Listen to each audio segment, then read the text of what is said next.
शुरू अल्लाह के नाम से जो नहायत मेहरबान रहम करने वाला। अस्सलाम वालेकुम नाज़रीन, आप देख रहे हैं मेरा यूट्यूब चैनल और मेरा नाम है मोहम्मद हारून। जो वाकया आज आपको बताने जा रहा हूँ ये इंतहाई अफसोसनाक है, दर्दनाक है। इसको सुनने के बाद रूह कांप जाती है।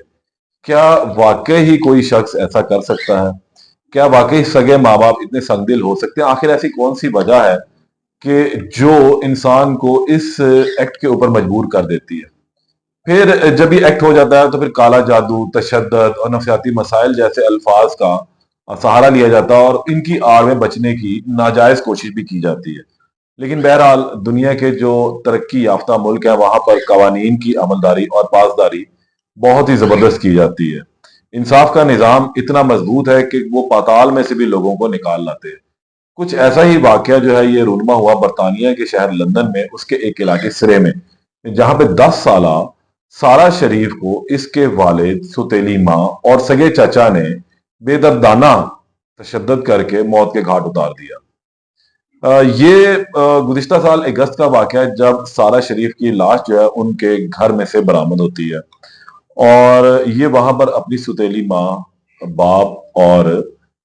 अपने सगे चाचा के हमरा रिहाइश पजीर थी। मैं इस पर 2 वीलॉग करूंगा। आज जो पहला वीलॉग है ये बहुत अहम है ये बताने के लिए कि आखिर सारा शरीफ कौन थी, इसके वालिदैन कौन थे और कहाँ से आए थे और कहाँ रह रहे थे और क्या ये सब कुछ करते थे। और इसके साथ साथ सारा की मौत के हवाले से भी कुछ इसमें इंफॉर्मेशन आपके पास हो बताऊंगा कि आखिर सारा की मौत कैसे वाकया हुई है।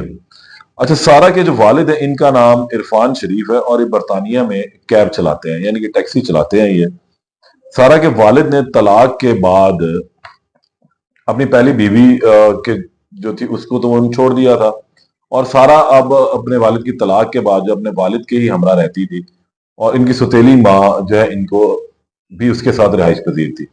और सारा के वालिद की जो पहली शादी है वो ईस्टर्न यूरोप में एक खातून के साथ हुई थी, लेकिन कुछ ही अरसे के बाद ये शादी नाकाम हुई।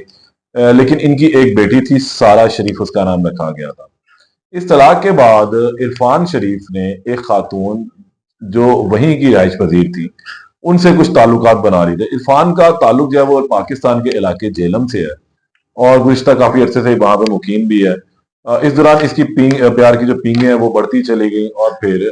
बिनिश बतूल नामी खातून के साथ इसने अपनी शादी जो है वो रचा ली है। सारा की जब पहली वालदा से तलाक इसके वालिद की हो गई थी तो फिर उसके बाद क्योंकि बरतानिया है, इसके अलावा यूरोप या अमेरिका की अगर हम बात करते हैं, वहां अगर ऐसा कोई वाकया रूनमा होता है तो सबसे पहले वो जो सवाल करते हैं वो पूछते हैं आपके बच्चे कितने और कहाँ पर रहेंगे, किसके साथ रहेंगे। चाइल्ड ऑफ वेलफेयर का जो है बहुत ज्यादा ख्याल रखा जाता है और इसी सिलसिले में इस केस में भी इस तरह हुआ कि जब इरफान की तलाक अपनी बीवी के साथ हो जाती है तो फिर फौरी तौर पर सारा जो जिसकी उम्र उस वक्त कम थी तो चाइल्ड केयर वाले इसको अपनी तहवील में ले लेते हैं और वो कुछ अरसा चाइल्ड केयर के पास तहवील में रहती है। फिर जब इस बिनिश बतूल से दूसरी शादी करते हैं फिर ये उनसे राब्ता करते हैं और फिर उनको प्रूफ देते हैं और उनको यकीन दिलाते हैं कि अब इस बच्ची की जो वेलफेयर है बहुत अच्छी होगी और ये मैं इसको अपने पास रख सकता हूँ। इन तमाम यकीन दहानियों के बाद जो है फिर सारा को दोबारा अपने वालिद के हमरा भिजवा दिया जाता है। अब सारा पर अगर हम होने वाले जुल्म सितम की बात करें तो इसकी एक लंबी दास्तान है कि कितने पहाड़ इसके ऊपर जुल्म सितम के तोड़े गए और उसके अंदर कोई दूसरा शामिल नहीं था बल्कि सारा का सगा बाप इरफान शरीफ, इसकी सुतेली माँ बिनिश बतूल और इसका चचा, सगा चचा फैसल मलिक, इस तमाम मामलात में जो है वो शामिल है। सारा की जो लाश है वो गुज़िश्ता साल इनके घर से बरामद हुई थी। वाकया बहुत ही अफसोसनाक था कि इसमें संगदिली की, सफाकियत की, खुद गर्जी की इंतहा जिसे हम कहते हैं वो मिलती है कि सारा को मारने के बाद इसके वालिदैन उसकी लाश को उसी घर में छोड़कर पाकिस्तान भाग आए थे और यहाँ पाकिस्तान आने के बाद इन्होंने पूरे 8 मिनट की कॉल लंदन पुलिस को की इसके वालिद ने और उसमें उन्होंने ये कहा कि मेरा घर फलानी जगह पर सिरे के इलाके में वाकया है, ये घर का नंबर है और इस घर में जो है एक अदद 10 साला लड़की की लाश पड़ी हुई है और वो लड़की कोई और नहीं मेरी सगी बेटी है, उसका नाम सारा शरीफ है। लंदन पुलिस को जब ये इतला मिली तो उनके रोंगटे खड़े हो गए और उनमें भी एक हलचल सी मच गई कि एक शख्स पाकिस्तान से फोन कर रहा है और अपनी तमाम आईडी और तमाम डॉक्यूमेंट्स वगैरह बता रहा है और उसके बाद वो बता रहा है कि फलानी जगह के ऊपर एक लड़की की लाश पड़ी हुई है, उसको जाके रिकवर कर लीजिए। तो उन लोगों की भी दौड़े लग गई। उन्होंने कहा यार ये तो बड़ा مسئلہ خراب ہے۔ خیر لندن پولیس جو ہے پھر اس گھر کا رخ کرتی ہے، دوڑیں لگ جاتی ہیں۔ جب وہ اس گھر میں پہنچتے ہیں، اس گھر کے اندر داخل ہوتے ہیں تو زخموں سے چور بدن جو ہے سارا کا 10 سالہ سارا کا وہ اس گھر میں پاتے ہیں جو اپنی آخری آگوش میں جا چکی ہوتی ہے۔ یہ اس وقت میں آپ کو کہانی سنا رہا ہوں تو میرے اپنے رونگٹے جو ہے اس وقت کھڑے ہو چکے ہیں کہ کس طرح سے بے دردی سے ایک تو مار دیا، پھر اس کے بعد اس معصوم جسم کو، اس معصوم لاشے کو وہاں پر چھوڑ کر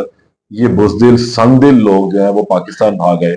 کہ یہاں پر ان کو پناہ مل جائے گی اور ان کا جرم جو ہے وہ چھپ جائے گا۔ ستم ظریفی یہ دیکھیں کہ خود فون کر کے اس کے باپ نے لندن پولیس کو آگاہ کیا کہ جی میری بیٹی کی لاش جو ہے وہ گھر میں پڑی ہوئی ہے۔ پاکستان میں جب یہ لوگ رہائش پذیر ہو گئے تو ظاہر سی بات ہے اب ان لوگوں کا پکڑا جانا کوئی اتنا آسان نہیں تھا، لیکن انہوں نے خود فون کال کر کے جو ہے یہ تمام معاملات بتا دیے تھے۔ پولیس ان کے گھر پہنچتی ہے اور وہاں سے لاش کو برآمد کرتی ہے۔ اس کے بعد تحقیقات کا آغاز کیا جاتا ہے، فورنزک کے لیے پوسٹ مارٹم ہوتا ہے، فورنزک ہوتا ہے، اور اس کے بعد بہت سارے ایسے انکشافات سامنے آتے ہیں جو دل ہلا دینے والے، رلا دینے والے، روح کو کانپ دینے والے ہیں۔ اور پھر اس کے ساتھ ان والدین کی جو ہے وہ گرفتاری کا بھی ایک عمل جو ہے وہ بھی سامنے آیا۔ یہ ایک خلاصہ جو آج میں نے آپ کے ویلاگ میں بتایا، یہ 2 ویلاگ ہیں، ایک ویلاگ آج میں آپ کو دے رہا ہوں اور جو اگلا ویلاگ ہے وہ میرا کل آپ لوگوں کے سامنے آئے گا صبح 10-11 بجے کے قریب انشاءاللہ، اور اس کے اندر وہ تمام ڈیٹیل ہوگی کہ سارا کے اوپر کس طرح سے جو ہے ظلم و ستم کیا گیا، کس طرح پر ظلم و ستم کے پہاڑ جو ہے وہ اور توڑے گئے، وہ ننھی معصوم کلی جو ہے کھلنے سے پہلے کس طرح اپنے ہی ہاتھوں، اپنے ہی سگوں کے ہاتھوں جو ہے وہ مسلی گئی۔ لندن پولیس نے جب اس کی لاش تحویل میں لے لی تھی، پوسٹ مارٹم کیا اور تحقیقات کا آغاز کیا تو پھر بہت سارے شواہد وہاں سے اکٹھے بھی کیے گئے، اور پھر پاکستان حکومت سے لندن پولیس نے رابطہ کیا، اور اس کے بعد ان تینوں افراد کو، اس کے والد عرفان شریف کو، والدہ بنش بطول کو اور اس کے سگے چچا فیصل ملک کو پاکستان سے گرفتار کیا گیا، اور اس کے بعد انہیں لندن لے جایا گیا۔ اب لندن میں جو احوال یہ ہے کہ لندن میں ان لوگوں کے خلاف جو ٹرائل کا آغاز ہو چکا ہوا ہے اور روزانہ کی بنیاد پر سماعت ہو رہی ہے۔ اس روزانہ کی بنیاد کی جو سماعت کا احوال ہے وہ میں آپ کو روزانہ ویلاگ میں بتاؤں گا کہ اب اس کیس میں کیا ڈیٹیلز آ رہی ہیں۔ 10 دن تک یہ سماعت جو ہے وہ کہی گئی ہے کہ روزانہ کی بنیاد پر ہوگی، اور کنکلیوڈ کر کر اس کیس کا فیصلہ کر دیا جائے گا کہ آخر اس کیس کے جو ملزمان ہیں ان کو کیا سزا ہوئی ہے۔ 2 برطانوی صحافی ہیں جو اس تمام کیس کو رپورٹ کر رہے ہیں، اور میں نے ان سے یہ تفصیلات جو ہے وہ تمام لی ہیں کہ آخر اس معصوم کے ساتھ کیا ہوا۔ بہت سارے ایسے ڈاکومنٹس بھی شیئر ہوئے ہیں، یوٹیوب کے اوپر بھی پڑے ہوئے ہیں، مختلف پلیٹ فارمز کے اوپر پڑے ہوئے ہیں، جہاں پر سارا سے متعلق تمام تفصیلات جو ہیں وہ موجود تھیں، وہیں سے مجھے بھی کچھ ملے۔ اب ان لوگوں کے خلاف تحقیقات کا آغاز ہو چکا ہے۔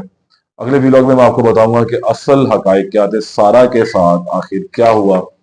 کس طرح سے اس کو تشدد کا نشانہ بنایا جاتا تھا، کالے جادو کی جو بات کی گئی ہے وہ کیا ہے اصل میں کالا جادو، اس کے والد کے کیا عدالتی جو